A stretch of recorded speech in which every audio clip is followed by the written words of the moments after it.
Fala, senhores e senhoras, bom dia, bom dia, bom dia. Estamos de volta, bom revê-los.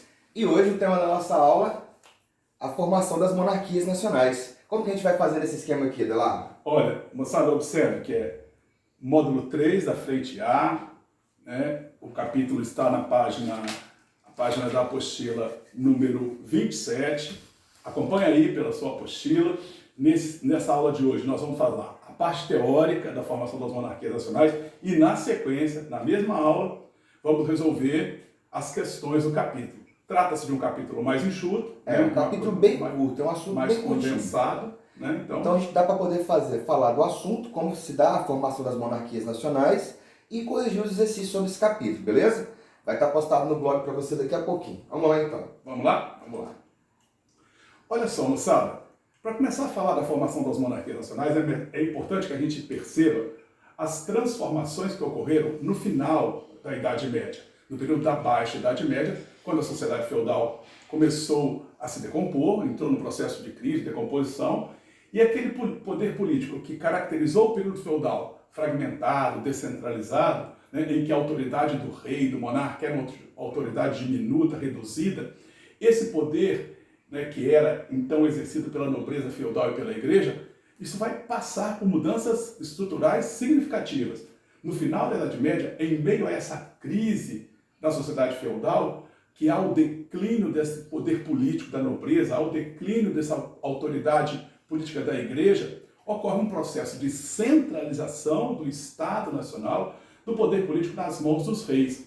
Essa centralização política, essa formação dessas monarquias centralizadas, é o que a gente vai estudar hoje. E vamos lembrar que esse Estado Nacional surge no final da Idade Média como, na verdade, uma conciliação de interesses. Que interesses são esses? Os interesses do rei, os interesses da burguesia, que foi um novo grupo social que surgira no final da Idade Média, na Baixa Idade Média. Como vai ser a posição da nobreza, como a igreja continua nesse novo cenário. Você veja, é o mesmo Estado feudal reorganizado, rearranjado, agora com o poder centralizado nas mãos do monarca, nas mãos do rei. Se observem que esses modelos eles têm ciclos, né? Assim como a gente passa por ciclos, por exemplo, em períodos em que boa parte da população vivia na zona urbana e depois você, por alguma calamidade, alguma coisa, igual por exemplo, invasões bárbaras, o pessoal passa para a zona rural, o mundo feudal. Quando o mundo feudal, aquele mundo ruralizado, começa a entrar em decadência, você começa a voltar para a cidade, a urbanização. Então existem indas e vindas e adequações e adaptações. É justamente isso que a gente vai ver. Porque você não pode imaginar que todos os atores sociais, políticos e econômicos desaparecem em um modelo para surgir um novo modelo totalmente novo. O rearranjo, né? O que basicamente acontece nesse rearranjo, igual a Adelardo colocou, é a galera trocar de camisa. É trocar de roupa, porque a ideia, a base, ela se altera em uma outra coisa, que a gente vai ver agora. Primeiro, quem tinha interesse em deixar aquela Idade Média para trás, quem tinha interesse em deixar aquela ideia de poder político descentralizado para poder voltar a ter o poder concentrado nele? O rei. Todo rei, assim como você, ou rei ou rainha que nesse momento está nos assistindo, se perguntasse se você queria o poder centralizado na sua mão ou não, você ia falar o quê?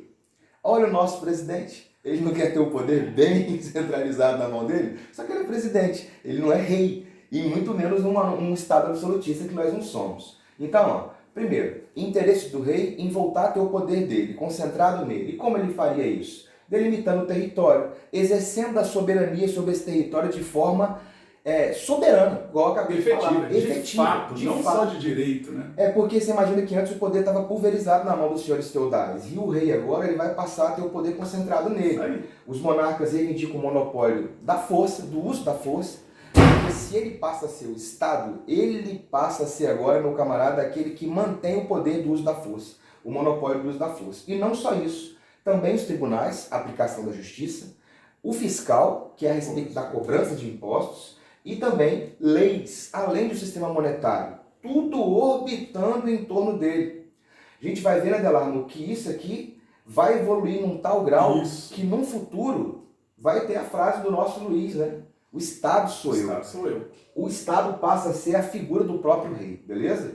E é claro, recorrer aos recursos financeiros da burguesia para conseguir sair daquele mundo feudal para esse mundo aqui. A gente fez um apêndice na nossa última aula, lembra? Fizemos. Que eu falei assim, ó, você é um comerciante. Você vai entrar num field, paga imposto para entrar, para sair, para usar ponte, para usar estrada, moeda diferente. E aí eu falei, o burguês tem ideia. Se eu pedir para cada senhor feudal diminuir o imposto, ele não vai. Quem poderia me auxiliar nesse momento? Rei, aliança, rei, burguesia.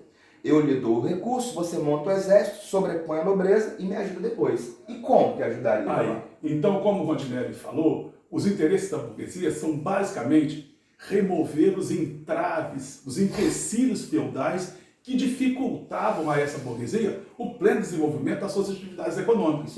Então esse era o principal interesse da burguesia. Ela não vai apoiar o rei, financiar os exércitos nacionais a troco de nada, à toa.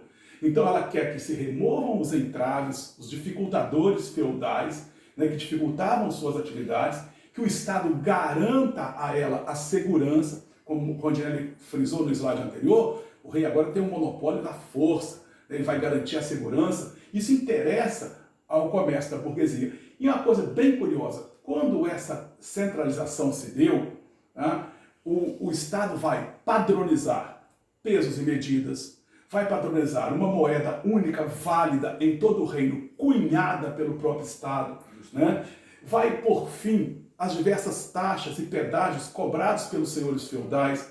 Então, esses entraves, essas dificuldades que são superadas por um Estado centralizado, garantem à burguesia segurança, melhores condições de comércio. E um detalhe interessante, Rondinelli, você falou que esse Estado vai evoluir no período seguinte para o Estado absolutista, e isso é verdade, vai mesmo. É interessante que a gente perceba também que quando esse Estado absolutista começa a se consolidar, essa monarquia começa a se fortalecer, esses Estados vão investir no processo da expansão marítima, das grandes navegações, né? E uma vez investindo nesse processo de expansão marítima, também com o apoio financeiro da burguesia, a burguesia vai receber do Estado monopólios para explorar as rotas de comércio, para explorar as colônias do Novo Mundo, né? Isso é um sistema retroalimentado. Isso aí.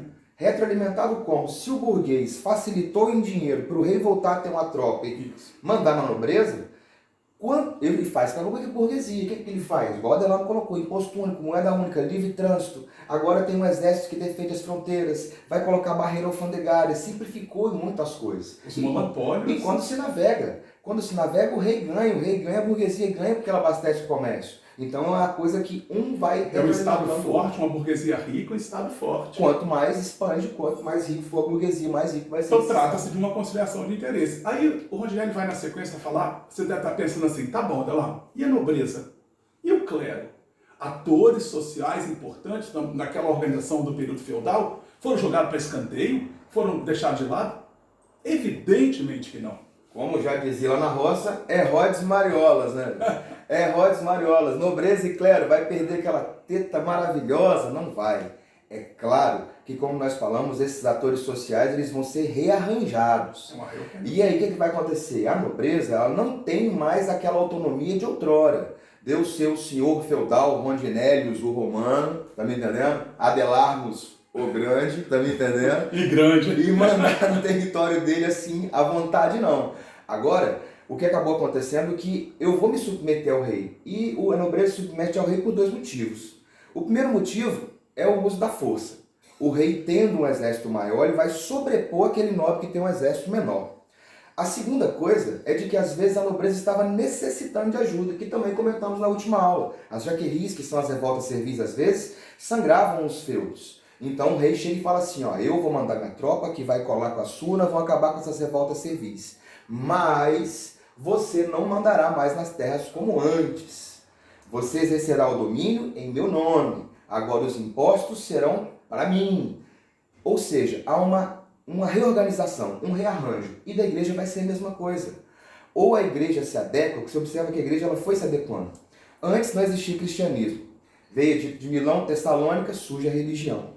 Oficializa. E aí vem invasão bárbara. A igreja se mantém em pé. Ela mostra uma capacidade de se adaptativa, de adaptação impressionante. É porque de modo a estar sempre próximo ao poder. Sempre próximo e sempre no atual. Sempre na esfera do poder está ali a igreja. Então o slide fala bem, ó, perder o poder político com a centralização. Entretanto, preservar os privilégios da ordem.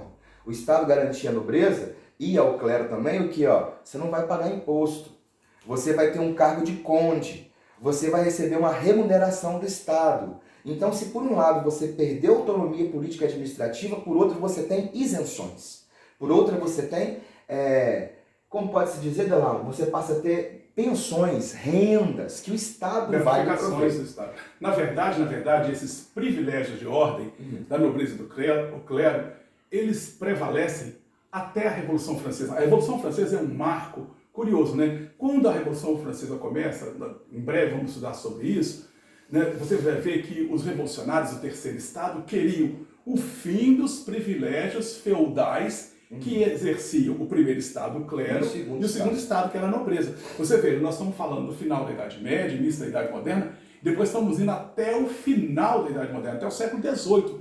A gente costuma dizer que os privilégios feudais, de fato, só viriam a ser superados pelas revoluções burguesas, pela Revolução Francesa. E eu acho também, Delano, que a gente pode usar de novo aquela palavra, foi rearranjado, né? Sim. Porque se a gente imaginar o nosso Estado hoje como que está... Quando a gente vai ver a Revolução Francesa, o Estado liberal burguês, a gente vai ver que...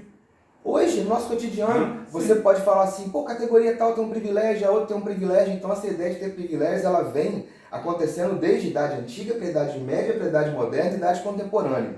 Tem diminuído, por vezes, tem mudado de nome por outras vezes. Olha, Rogério, antes de você passar aqui para o slide seguinte, eu queria comentar essa frase aqui, olha. Os monarcas necessitavam conciliar interesse entre os grupos sociais do seu reino. Então, é uma conciliação de interesse. Burguesia, nobreza e clero. E assim garantir, olha essa palavra, a governabilidade. Os atores sociais são os mesmos do período feudal, tá? mais o rei, centralizando tudo. Uma burguesia aparecendo um número maior, é claro, agora do que era antes. E essa conciliação em busca da governabilidade para que haja um equilíbrio. Porque se o rei ele não pode ficar refém tão somente da burguesia. Ele necessita dos recursos da burguesia? Necessita. Mas necessita do apoio político da nobreza, da justificativa do seu poder pelo clero. É isso aí. Né? Então, a nobreza vai lutar por ele na guerra, vai direcionar as tropas, dirigir o exército. A nobreza tem as funções a mando do rei. Não esqueça isso, uma conciliação de interesse. E o clero justifica ideologicamente. Sim, a teoria do direito divino, que nós vamos falar no capítulo seguinte, que é o capítulo do absolutismo, vai verificar isso. Então, na Idade Moderna, entre os séculos XV e o século XVIII, a Idade Moderna termina com a Revolução Francesa no século XVIII, essas monarquias, como o Rony já disse, evoluíram para um Estado absolutista. Olha o equilíbrio aqui, gente. Olha nessa imagem. O Estado absolutista, que vai apoiar os negócios da burguesia em troca dos recursos que a burguesia lhe garante, mas o Estado não vai abandonar a nobreza e o clero, sustentando a nobreza e o clero através de impostos, de rendas, pensões, cargos, isenções de impostos. Isenções, né? Então, esse Estado absolutista, nós vamos ver no próximo capítulo, adotou práticas econômicas mercantilistas, que veremos no próximo capítulo, que visavam enriquecer esse Estado, porque quanto mais rico o Estado, mais absoluto é o poder do seu monarca. Ele pode ter um melhor exército, uma melhor força naval, ele pode impor, ele se equipa melhor, né? De fato, a sua autoridade sobre todo o seu reino. Beleza. Então vamos lá, então, passar para o próximo. Aí, ó, questãozinha, né? Vai lá. No processo de formação dos Estados Nacionais, da França e da Inglaterra, podem ser identificados os seguintes aspectos. Você observa aqui o seguinte negócio para tranquilizar a galera. Apesar do cara ter citado aqui, ó, França e Inglaterra, na amplitude das questões, quando caem sobre esse assunto, não caem especificidades. Não. É claro que isso aí existe em questões, mas você vai observar que são de vestibulares mais antigos, sacou? Nos vestibulares mais atuais, o camarada quer saber a estrutura, o que acontece ou que desencadeamento de acontecimentos históricos vão ocorrendo para poder levar à formação daquela monarquia nacional. Nós vamos ver nas questões como isso se aplica, beleza? Então, particularismo da Inglaterra, da França, da Espanha, de Portugal, que um ou outro professor gosta mais de um tema, dá uma comentadinha a mais, mas para questões de prova é bem menos, né? Vamos lá. Identificados aspectos do Estado Nacional. Letra A, Ronde. Fortalecimento do poder da nobreza e retardamento da formação do Estado moderno. Acabamos de falar que a nobreza perdeu força, né, com a centralização. Letra B. Olha lá. Ampliação da dependência do rei em relação aos senhores feudais e à igreja. É exatamente o contrário. O rei centraliza o poder, se fortalece e se impõe diante do poder particularista dos feudos e do poder universal da igreja. Isso aí. Então você imagina que lá na Roma Antiga, nas fases de império, centralizado, né? Aí veio o feudalismo, descentralizou. E agora vem Estado Nacional Moderno, centraliza de novo, beleza? E aí a letra D de dado. Não, C de... Letra C?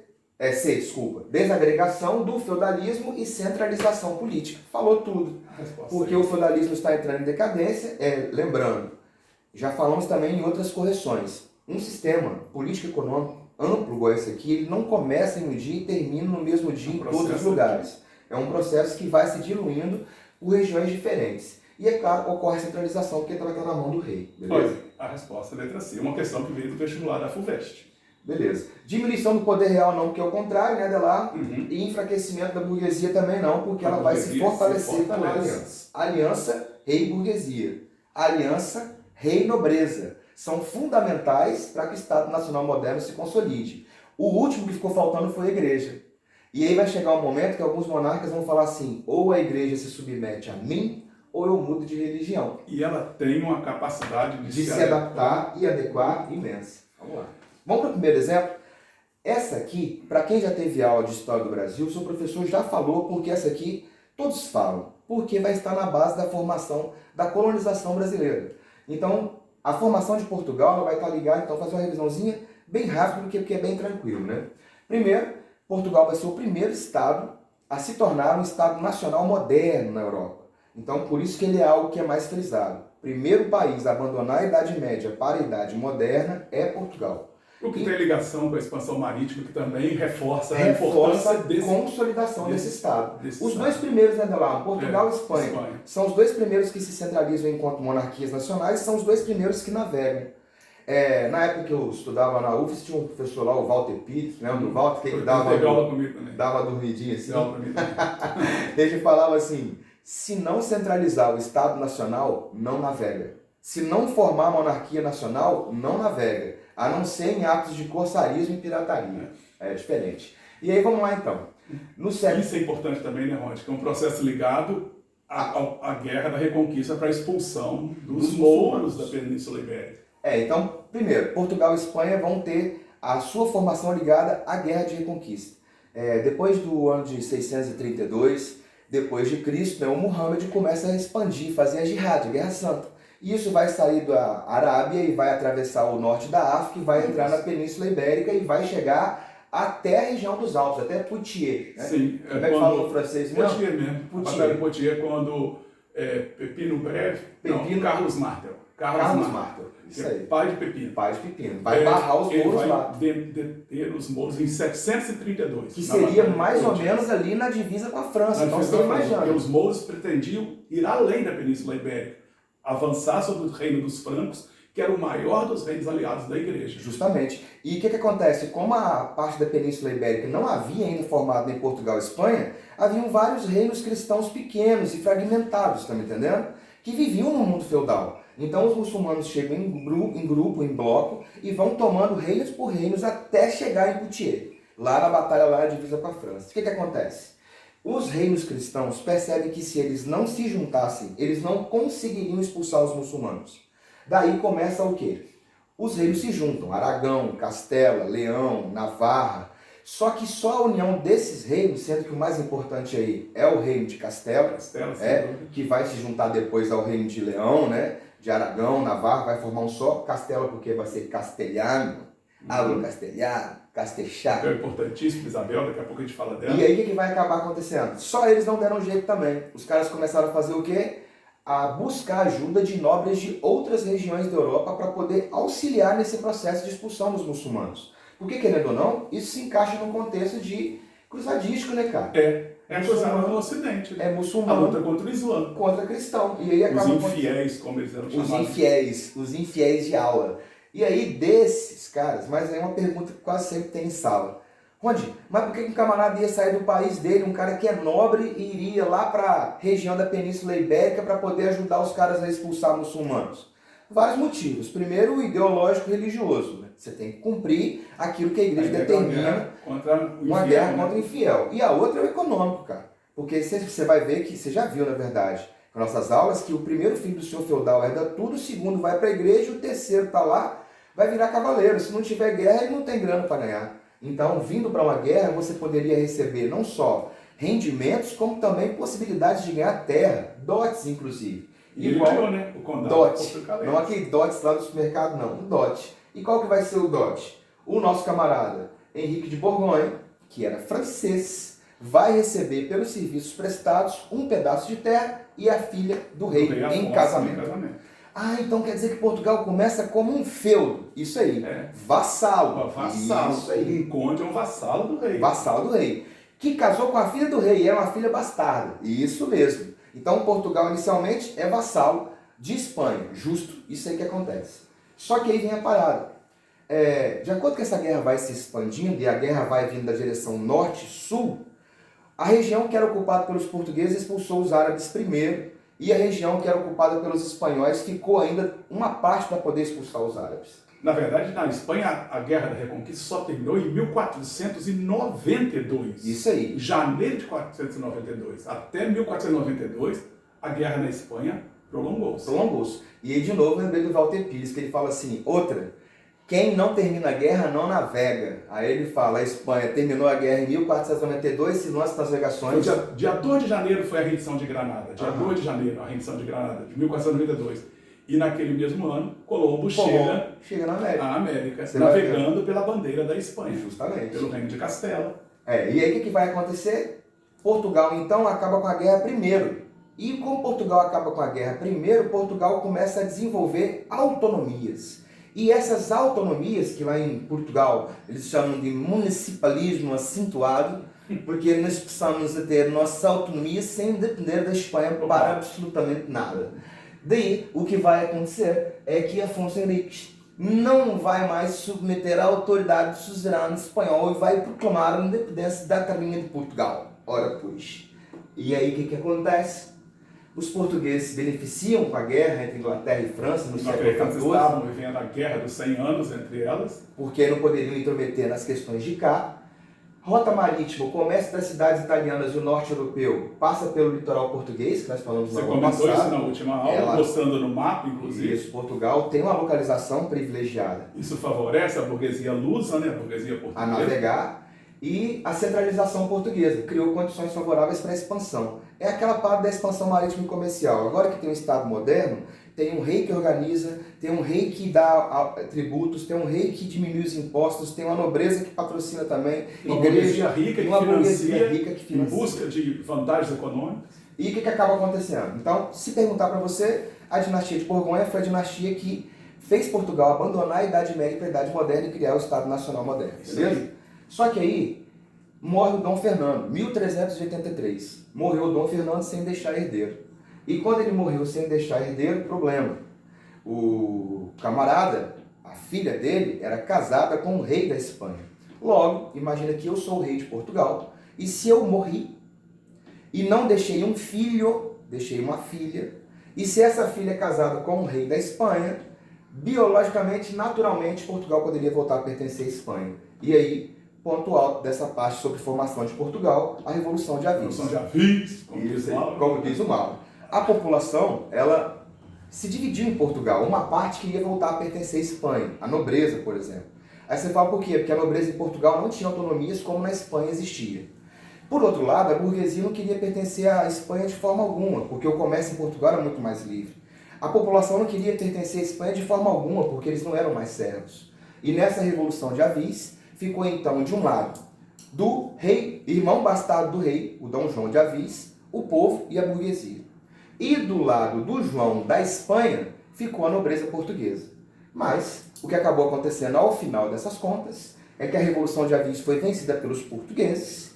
Quem chega ao poder é o Dom João, irmão, bastardo do Dom Fernando que morreu, e inicia agora uma nova dinastia, a de Avis. E como o nosso camarada Delarmo já falou, vai ser a primeira dinastia que vai se lançar às grandes navegações. Vários nunca antes navegados. Moçada, no caso da Espanha... O Adelardo que é quase um espanhol, né? Cidadão barcelonês. Isso aqui, ó, do Condado de Barcelona. Olha só, no caso da Espanha, o outro país da Península Ibérica, a unificação do Estado espanhol também esteve ligada a essa mesma Guerra da Reconquista.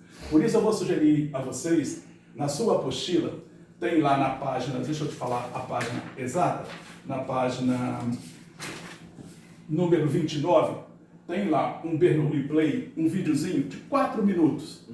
O código é esse, YZJG, sobre a Guerra da Reconquista. Vale muito a pena você assistir. Maneiro mesmo. É didático, é fácil e é rápido. Curtinho. Menos de 5 minutos. A colega professora que fala lá é muito didática na explicação dela. Vale muito a pena.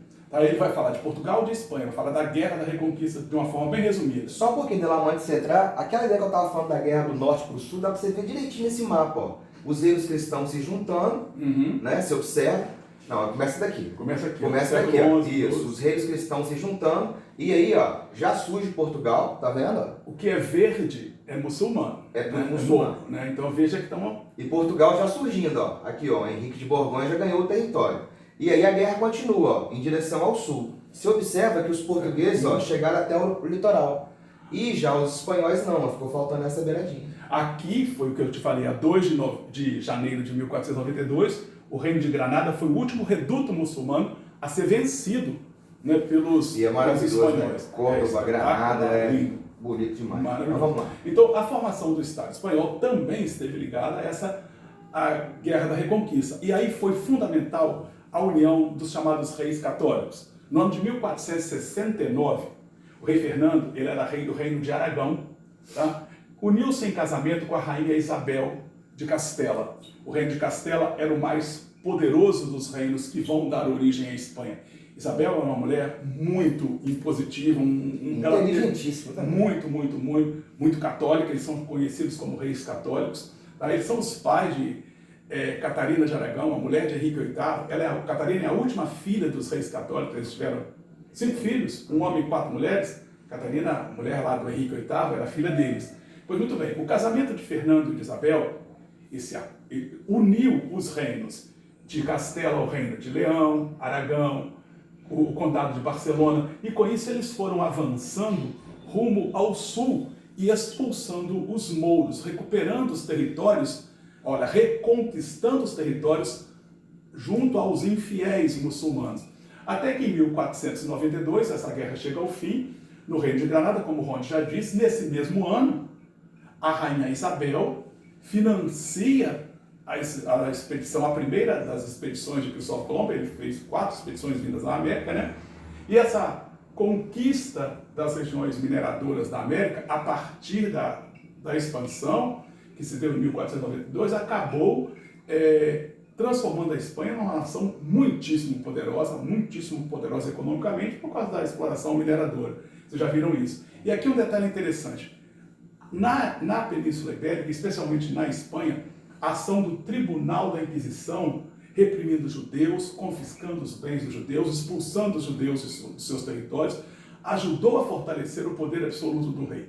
Era um reino católico, aliado da Igreja, e o Papa concedeu aos monarcas espanhóis o direito de comandar o Tribunal da Inquisição da Espanha.